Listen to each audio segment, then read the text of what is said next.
আজকে রিফাকে নিয়ে check up করাতে গেলাম, মানে ফটো তুলতে গেলাম। আর ফটোর রিপোর্টে এরকম ধারা ডাক্তারবাবু বলবে আমি কোনোদিনই ভাবিনি। আসলে ব্যাপারটা হয়েছে রিফা সত্যিকারেরই না থাকে, এইভাবে বললে বুঝবে না। পুরো ভিডিওটা তোমরা দেখো। So guys, good morning, welcome to my new vlog. আর গাইস, আজকের ভ্লগটা কি টপিকে তোমরা অবশ্যই বুঝতে পারছো। আজকে ফাইনালি রিফার চেক আপের ডেট। আজকে একে আমি নিয়ে যাচ্ছি চেক আপ করতে। তবে এখন যাবো না, একটু পরে যাবো, কারণ আমাদেরকে টাইম দিয়েছে, একটার সময় কল করেছিল। তো এখন বাজে কত হবে, 11টা হয়তো হবে। তো যা হবে তোমাদেরকে দেখাবো। আর রিপোর্টে যেন ভালো কিছু হয়েছে, সবাই দোয়া করে রিপোর্ট জন্য, যেন খারাপ কিছু না হয়, ঠিক আছে। আর কালকের প্র্যাঙ্কটা তোমরা যারা দেখুন তারা একবার দেখে আসো। খুশি হয়েছিল? এবার খারাপ হয়েছিল। ঠিক আছে, আজকের ভ্লগটা অনেক পরিমাণে ইন্টারেস্টিং হবে আর অনেক কিছু তোমরা জানতেও পারবে আজকের ভ্লগে। তো তোমরা ভিডিওটা পুরো কন্টিনিউ দেখো। আমি কই ভাই, কই চলো চলো দেখি কি করছে বাইরে থেকে। এই তো তোমার মা আমি পানি ভরতেছে, দেখেছো?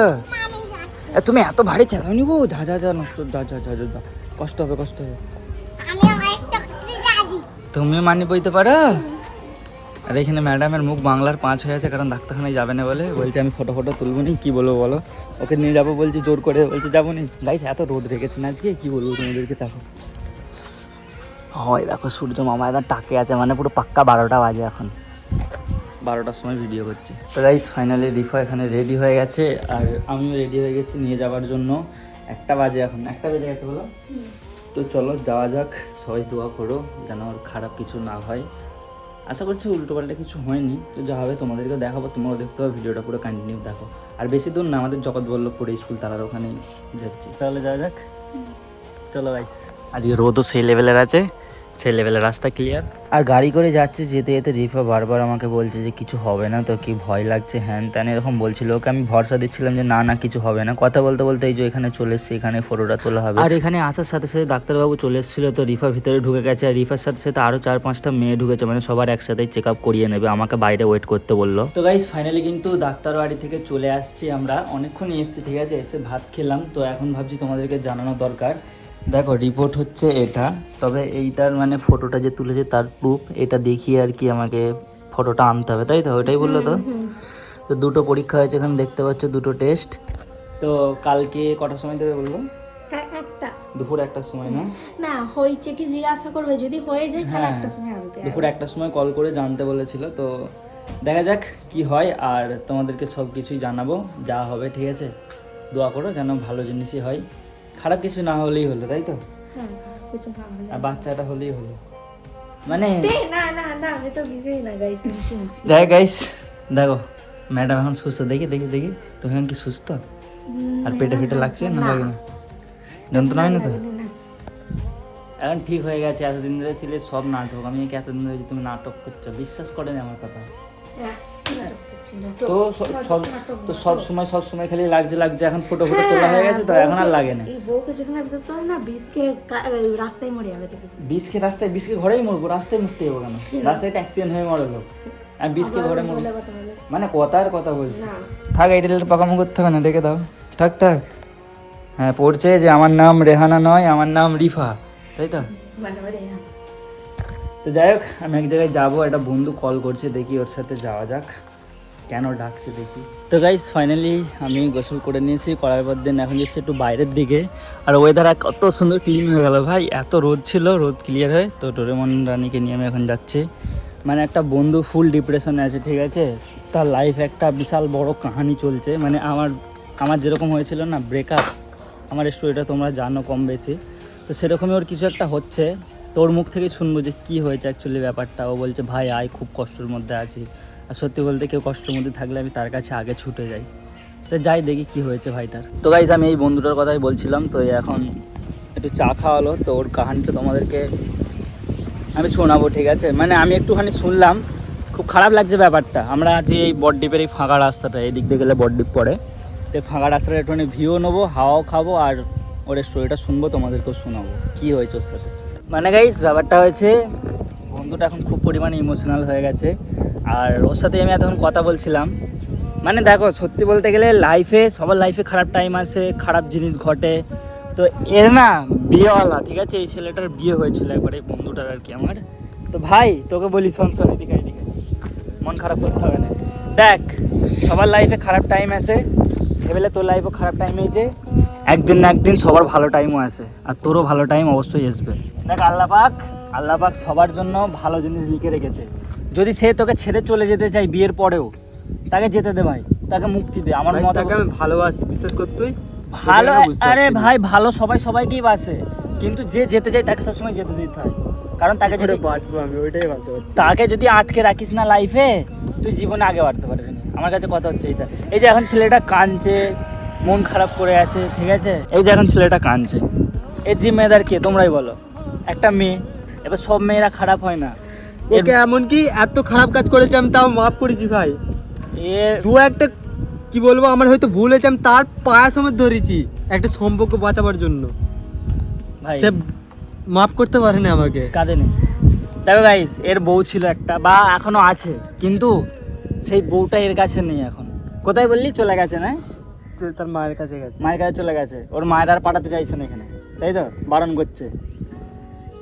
মানে এর যে বউ ছিল সে মানে অন্য অনেক খারাপ কাজ করেছে। এবার বুঝলাম পুরোটা, সব জিনিসটা সব খুলে বলা উচিত না, তো অনেক খারাপ কাজ করেছে। এ হাতে নাতে ধরেওছে, ভিডিও করেছে, প্রমাণও আছে এর কাছে, কিন্তু অবশেষে সে চলে গেছে। এ হয়তো মনে হয় রাগমুখ করেছে, স্বাভাবিক ব্যাপার। একটা ছেলের ভালোবাসার মানুষ যদি কোনো মেয়েকে একটা ছেলে ভালোবাসে না, আর তারপরে যখন ওরকম খারাপ জিনিস দেখে ছেলেটা মেয়েটার, ভাই নিজেকে কন্ট্রোল রাখতে পারে না, এটা বাস্তব কথা। আর আজ ছেলেটা কান্নাকাটি করছে, মানে ভালোবাসা কি কীরকম তোমরা চিন্তা করো। সে যদি না আসতে চায়, আমি বলবো না যে সংসার ভেঙে দে তুই, ওর যদি ফল থাকে তুই 5টা লোক বসিয়ে বিচার কর, 5টা লোক কি বলে দেখ, 5টা লোকের কথা শুনে চল, সেই বুঝে তুই তোর লাইফ দেখে নেবে।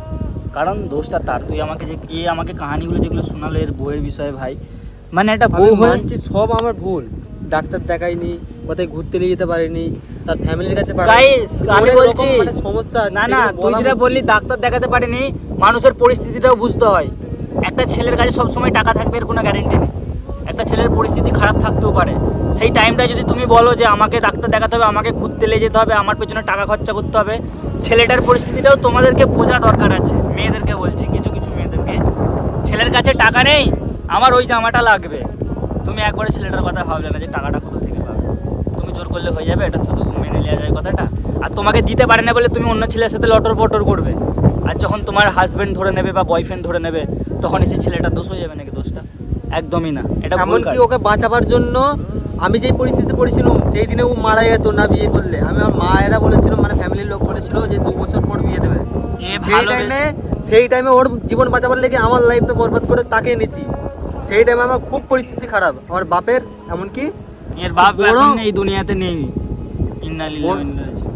বড় রোগ হয়ে গেছিল চিন্তায়, মানে এর মানে একটা মেয়েকে যে এর বউ তাকে ভালোবাসতো, ঠিক আছে, তো এমন মেয়েটার পরিস্থিতি এসে গিয়েছিল, এই না বিয়ে করলে মেয়েটা হয়তো সুসাইড করে নিত, বাট এর কর্তব্য পালন করেছে, বিয়ে করে দেখিয়েছে।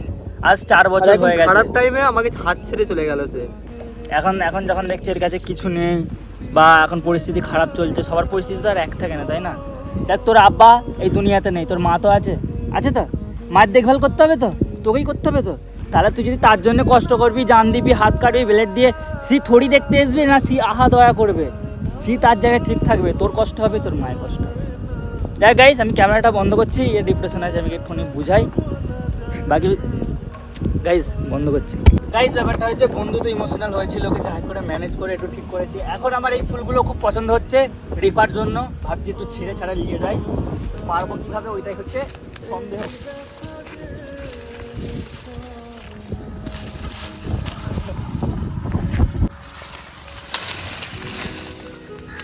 গাইস এতগুলো পেরেছি অনেক কষ্ট করে ভাই, একটা ফুলের সুন্দর মতো বুকে তৈরি করি, বুকে করে ঘরে নিয়ে যেয়ে বউকে দিয়ে দেবো। বউয়ের জন্য এত সুন্দর বুকে নিয়েছি, বুকেটা যদি ফুলের কিনতাম কটা পড়তো দোষ? মোটামুটি 2-250 টাকা নিয়ে নিত। জোড়া ছোটা নিয়ে নিত বল। দেখ ফ্রিতে একটা সুতো লাগবে, এখন সুতো কেন, আমরা বাঙালি ভাই, আমাদের এখানে ধানের খড়ই যথেষ্ট, সুতো ফুতো লাগে না ভাই। কি ঠিক বলি নি দোষ? কিন্তু এটা কি ফুল আমি জানি না, এই নামটা যদি তোমরা জানো কমেন্ট করো। আই লাভ ইউ জানো। চলো আমি এখন ফুলটা দিয়ে আসি। চলো। তো গাইস ফাইনালি নিয়ে এসেছি আমি, আর রিফা এখন ওইদিকে মুখ করে দাঁড়িয়ে আছে। ঠিক আছে, এদিকে ঘোরো। আলাবু কত সুন্দর তোমাকে দেওয়ার জন্য স্পেশাল ভাবে। করে একটা বুকে হয়ে গেছে এটি। যাই গাইস, আজকের ভিডিওটা অনেকটা লম্বা হয়ে গেছে আর অনেক কিছু ঘটেওছে, বন্ধুর সব কাহিনীগুলো তোমরা শুনলে। ভিডিওটা কেমন হয়েছে অবশ্যই কমেন্টে জানিও, ভালো লাগলে সাবস্ক্রাইব করে পাশে থেকো। কালকে একটা ধামাকাদার ভিডিও আসতে চলেছে তোমাদের জন্য স্পেশালি, সেই ভিডিওটা দেখার জন্য আমাদের চ্যানেলটাকে সাবস্ক্রাইব করো। তখন সবাই ভালো থেকো, সুস্থ থেকো, নিজের খেয়াল রেখো। Love you all, take care, bye by.